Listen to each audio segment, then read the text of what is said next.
Hello, everyone, and welcome to this edition of TalentsTeach. And today we have a very special guest with us. We have Dr. Dhanya. She's one of the youngest and the most talented surgeons you can ever find, and she has trained so many youngsters to do very good surgeries.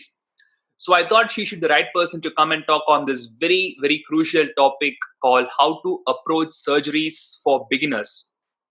So there are two disclaimers. Today we will discuss about only the cataract surgeries, to be more specific about the small incision cataract surgery. That is the first thing that's the first disclaimer. Second is that this talk will primarily focus on the mindset or the psychology of approaching the surgeries.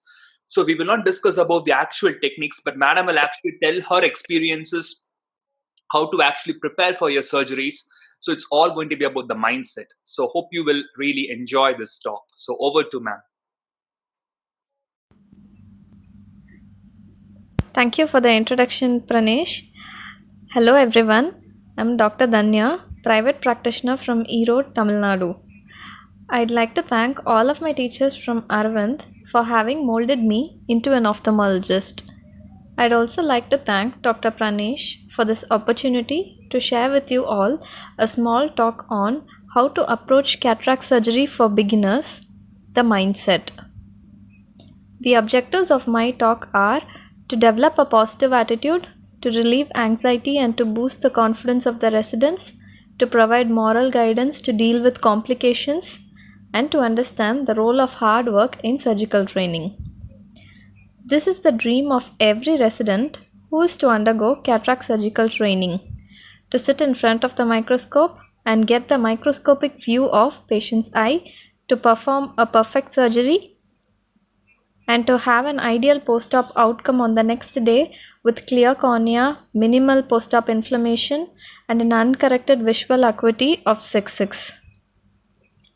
It is very important to understand that this is what we'll be doing for the rest of our lives, and so it does not matter whether we have a rough start or a smooth start. Eventually, every one of us is going to be a meticulous surgeon. But the path which we go through is going to be filled with challenges, and our attitude towards these challenges will decide how quickly we bounce back and go forward in the training. For example, when we have a premature entry, it complicates the entire surgery, and so we may be heartbroken. Once we are done with the emotions, it is important for us to come back to reality and gather all the courage and confidence and to lift oneself up. Our trainers and seniors may motivate us, but it lies within oneself the capability to regain faith in oneself. No external force can do this but ourselves. With this kind of attitude in mind, let us enter into the presentation. Going back to the previous slide, looking through the microscope is what we all love to do, but it is equally important to look outside the microscope too. Get an overall view of the OT layout and the patient flow. It is important to observe the procedures done by our assistants before we start a surgery and after we finish a surgery, like how they get the OT ready in the morning, how they set the tables, and after the surgery is completed, how they shift the patients, how the OT is cleaned, sterilization procedures being carried out, and thus we can appreciate our hard-working staffs. Learn to give a good block because it helps us in the initial days of surgical training when we can block our own patients. Observing other surgeons' hands from outside the microscope will help us learn how to hold an instrument and manipulate it. For example, how to chase out an air bubble with the help of viscoelastic injection through side port. So look around and observe. Every minute spent inside the OT is valuable because There are a lot of activities taking place in various areas of the OT at a given point of time. The next aspect is giving a quality eye care. Giving a good post-op outcome is the primary goal of surgery. It is more important than doing most of the steps of the surgery or more number of cases. We should know our limits and call for help as and when required. So quality is more important than quantity. The next aspect I would like to discuss is to give a complete patient care. Whenever possible, it is good to see for ourselves the patients on whom we are going to operate the next day and do a thorough slit lamp examination. Talk to the patient to earn the patient's trust. On the day of surgery, receive the patient in the OT, check the case sheet, block the patient, and then start scrubbing. It is equally important to follow up the patients post-operatively, especially in cases of any intraoperative complication. Make sure that the patient is compliant to the treatment given by us. For example, check whether the first dose of oral antibiotic has been taken by the patient in case of posterior capsular rent or zonular dialysis. Only if we are familiar with the instruments, drugs, and machines in our armamentarium would we use them wisely. For example, in a mid-dilated pupil, Coughlon's hook or intracameral adrenaline would come handy. So know the tools. It is a fact that some residents struggle during the initial days of surgical training, whereas some can complete an entire surgery by the end of first week of training. For some residents, it may take an entire day of Wetlab practice to take the first bite of suture, leave alone tying the suture. So do not compare yourself with others. The following slides give some measures to train ourselves to become better surgeons. Practice suturing in Wetlab every day throughout the period of training, at least 50 sutures per day. This helps to develop a good hand-eye coordination. It gives an idea about depth perception and how to focus on the area of interest. It is wise to continue suture practice in Wetlab for a few months even after completion of surgical training. Also, practice the steps of surgery on God's eye or cadaveric eye whenever possible. Oscar scoring is another measure whereby we can keep track of our progress in surgical training. Reading books, not just once, but a revision of the entire book after having done a few cases will help us understand the content better. For those residents who operate on a limited number of patients during their residency, recording one's own surgery and reviewing them with as many seniors as possible would help in refining the skills and techniques.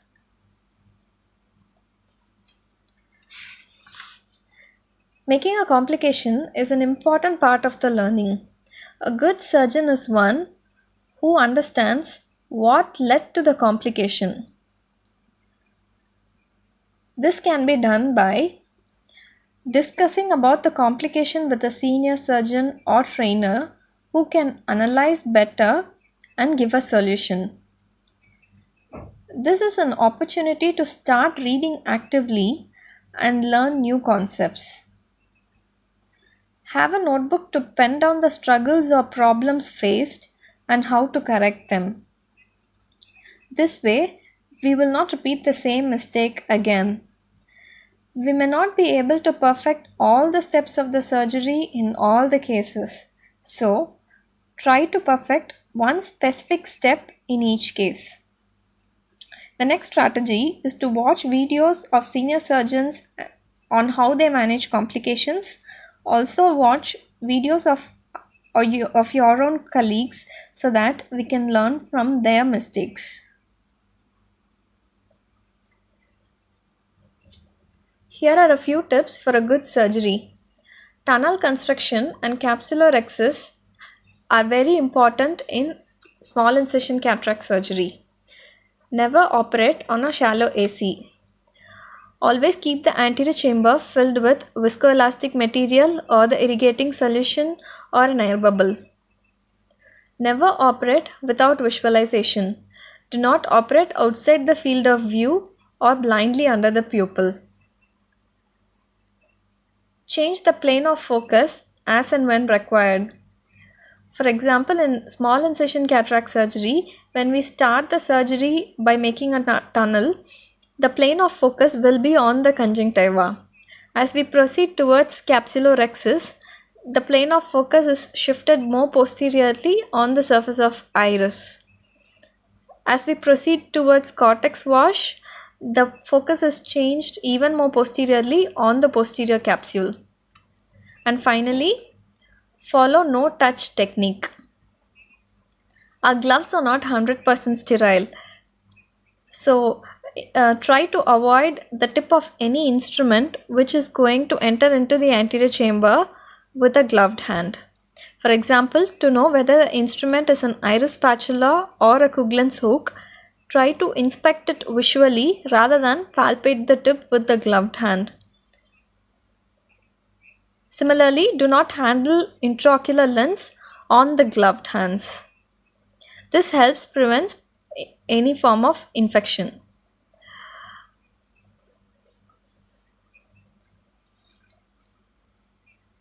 Finally, do not give up. More than technique and skill, it is about perseverance and hard work. Your responsibility is to do the best job that you can at a given point of time and to ensure your best keeps improving every single day of your career. Thank you. So thank you so much, ma'am, for that wonderful presentation. I think she covered beautifully about every single detail with regards to the psychology or the mindset behind how to approach surgeries for a beginner. Ma'am, I got a couple of questions for you. First question is how to deal with repeated complications? Because there will be a time when we keep on getting caught in the cycle of complications, and it's like a vicious cycle. So I do a complication, my confidence levels go down, and again I do another complication. So how to get out of this vicious cycle? So again, as I told earlier, record and analyze what went wrong. If we repeatedly get a complication, it means we have developed a pattern in which the complication happens. So recording the video and analyzing with the senior, the pattern will help to prevent having the same complication again and again. If there is no facility to record, then it is if possible, we can make a senior surgeon stand next to us and observe us when operating. Even that can go a long way. Okay, nice. And finally, do not lose hope. Right. Second question is, ma'am, how to choose patients as a beginner? First of all, considering the age of the patient, don't choose very young patients or very old patients. So I would say 50 to 65 would be a range. And don't choose obese patients, for there'll be positive pressure intraoperatively, and avoid patients with systemic comorbidities like bronchial asthma or a cardiac patient, and avoid anxious patients. When we interact with the patient preoperatively, we'll be able to analyze whether the patient is anxious and what kind of expectations the patient have. And do not operate on deep socket patients. Have a good socket, and don't operate on small pupil or mid dilated pupil. And choosing a right eye for a beginner surgeon will be comfortable for a right-handed person, as nose will not hinder. Right. And the preoperative vision also has to be taken into account. Better to go for patients with vision worse than 6/60. Okay. And try to avoid patients who have got their other eye operated already, as their expectations will be high. and avoid hard cataracts. Go for NS2 to 3. Also avoid very soft cataracts, as it will be difficult to dial the nucleus once it is hydroprolapsed. So I think you can also add a few more points, Pranesh. Yeah, ma'am. So like you said, like you have comprehensively covered like who are the patients we should avoid: obese patients, asthma, anxious patients, and too soft, too hard cataracts have to be avoided. And if you feel the cataract is going to have a posterior polar nature, then avoid that. Dense PSCC, avoid that, because we never know what will be there. You may have a PPC component along with the PSCC or a posterior subcapsular cataract. And yes, of course, the most important is to know whether the patient will be cooperative or not. That is the most important thing. Sometimes the block might not be taken up well, so those patients you will not be able to have a good cooperation. So a patient who is totally anesthetized is very, very important, especially for a beginner. So make sure that before you take up your patient, you try to have a total care of that patient. You need to have a very complete perioperative care, like ma'am has mentioned in her presentation. Always choosing the right patient starts from the slit lamp examination of the patient the day before you take the patient for surgery. So sit with the patient, explain to the patient, examine the patient, and counsel the patient that, say that, see, your cataract is going to be hard and I'm going to operate tomorrow, so it will take some time. Don't fret, don't panic. So always counsel the patient. The next day, make sure that either you or a senior doctor gives a very good block for that patient, and only then take up the patient for surgery. And even on the table, always give them a disclaimer that, see, this is going to be a long surgery. It's going to, like, you are having a dense cataract. So always, like, don't worry, I am there. There are senior doctors out there. They will help you out. So I think it's all to do with the psychology of the patients when it comes to choosing as a beginner. So I'm just going to give some key ideas. Whatever ma'am has told, let me just summarize. So I'll just reshare my screen. So what are the 10 key ideas, whatever ma'am has mentioned right now from her presentation? She told very beautifully, always observe outside the scope, because watching the surgeon's hands, how they move is the key, is the most important element. Because whatever surgeries we see online or even on recordings elsewhere, what you will observe is what the microscope is focusing on. You will just look at the surgical field of view, but you will never have an idea of how the surgeon is handling the instruments. So noting down the finger movements, the fine-tuned finger movements or the hand movements of the surgeon is very important. And madam also will would agree to that the hand movements should be at the level of the fingers, not at the level of the wrist, not at the level of the elbow. Because ophthalmic surgery is a microsurgery. It's a very small, very fine-tuned form of surgery. So all it requires is fine hand movements to make sure that your surgeries are a success. And know your tools or weapons. Ma'am told that to know the alternatives. If you have a small pupil, you have Kugel and Sook, you also have adrenaline.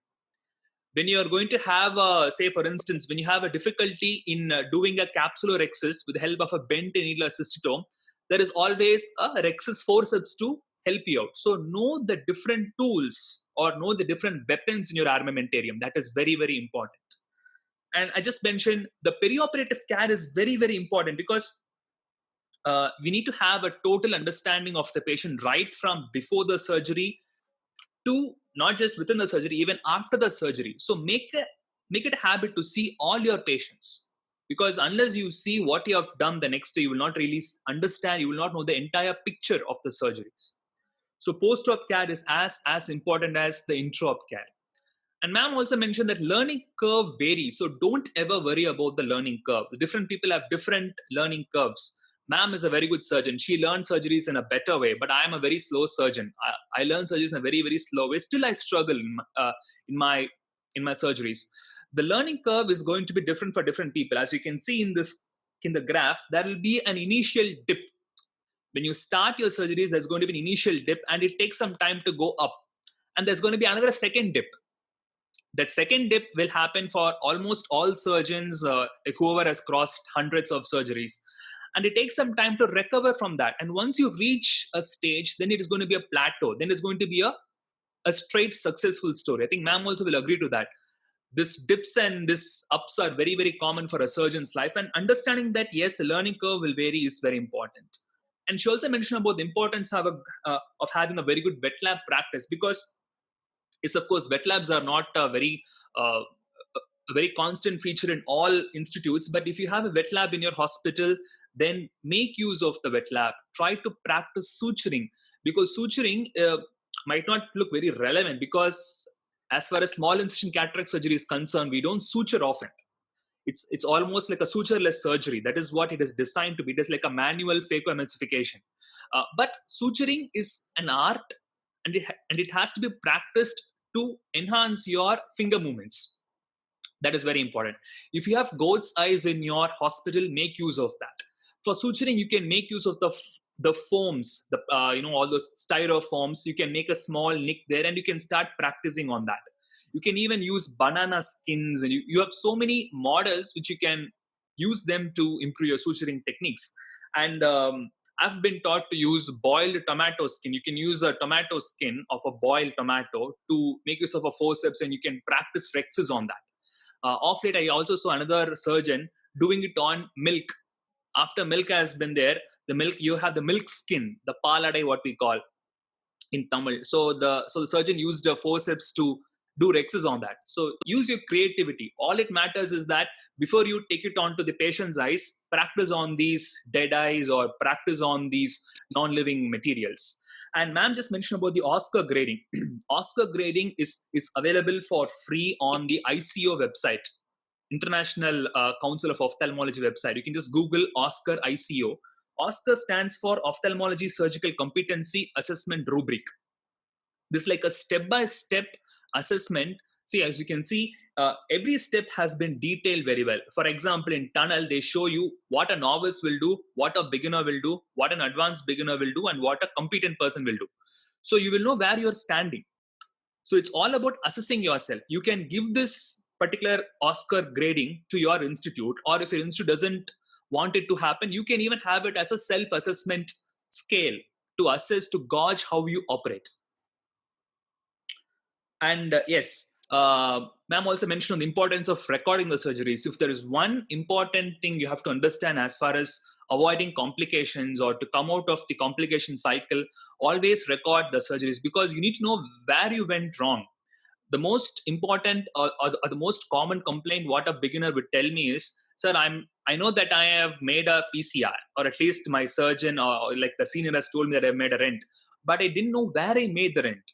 That is what their more concern is. If I know where I made a mistake, I can rectify the mistake the next time. But when I don't know the origin of the mistake, then it is very difficult for me to rectify it again. So know where we went wrong. That is the important thing. And recording the surgeries is going to be the way which we can do it. Like ma'am also mentioned, you can have a surgeon, a supervisor who can always look and assess your surgeries on screen. And even if that's going to be a difficult thing, always go back to your rooms, go back to your homes and think back, go retrospectively, think where you went wrong. That is important. And discussing with seniors is very, very important. Throughout your egos, discuss not just with your seniors, discuss with your batchmates also. That is also more important. I think ma'am also would agree to that. When you discuss with a very, an advanced senior or someone who has done many surgeries, they will think, what is this? You will easily cross. They might not be able to relate to you. But when you discuss with a immediate senior or a junior who is doing some good number of surgeries, you can easily relate to their level of expertise and experience. And yeah, what I do is I try to make a surgery journal or a logbook. At least I did this during my initial days of my surgical career. So I'll make a small notebook, and in that notebook, I'll try to write down the name of the patient, the MR number. If you have a logbook given by your hospitals, good enough. If not, you can make your own logbooks. And always make sure that you write the steps of the surgeries. Repeat the steps. The more you write each and every step, the more better surgeon will become. And if you have a complication, make a note of the complication. Yes or no? Yes, I've made a complication. What is the complication? Is it a premature entry? Okay. Why it happened? How it was corrected? And how to prevent? These three are the most important things for any complications: the origin, the solution, and prevention. If you can focus on these three elements for any complication, I think the journey of surgeries will be smooth process. And there are different resources available online on YouTube to assess the videos of surgeries. There is a big list. If you want, you can pause this video. You can even take a snapshot of the different resources I've mentioned there.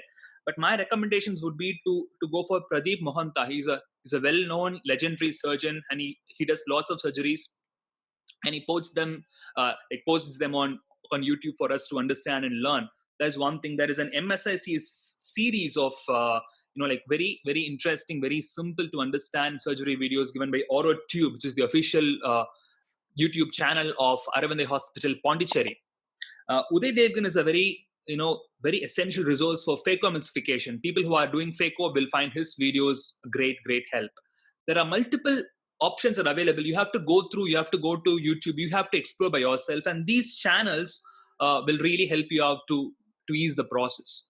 Books, not many would agree to that. Videos are the more comprehensive way to understand surgeries, but if you ask me, I'll say books are also as useful as videos, because when a surgeon operates, when he's going to operate on a particular step, he will give his experience, but books will give different opinions from different authors. And books will also gives a very crisp and conceptual idea. So multiple authors, different techniques we can have. There are very few books for small incision cataract surgery. There are not many books out there, but if you want to buy one book, I would say go for this book by Aravind, Aravind Hospital's Manual on SICS. There is a very, very important book. And videos in that book, there is a CD-ROM attached to that book by Dr. G. Nachia, the founder of Aravind System. You must watch that video, series of videos on SICS. This is a newer book, which is again an Aravind collaboration by Bonnie Henderson. This book is available for free on Telegram. You can go to Telegram, you can download this book for free. So this is another interesting book which gives very important, very basic steps for cataract surgeries. There are 3 more books, one by KPS Malik, Anita Panda, and Kamaljeet Singh. Of these 3 books, I think KPS Malik book is good. I felt that. So you can always go back, and if you want, you can read, because the more books you read, of course, it's different from the techniques. What matters is how you do on the table. Having the theory is different, but always having an idea of the surgeries, having the different techniques will help you out just in case. Yeah. The last key idea what ma'am mentioned was to focus. Focus can be taken in 2 ways. Focusing on your mind, having a single-minded focus on your surgeries without any distractions. Don't talk to anyone. Focus on your surgeries. But the more important, more practical focus is focusing on the right plane of the eye.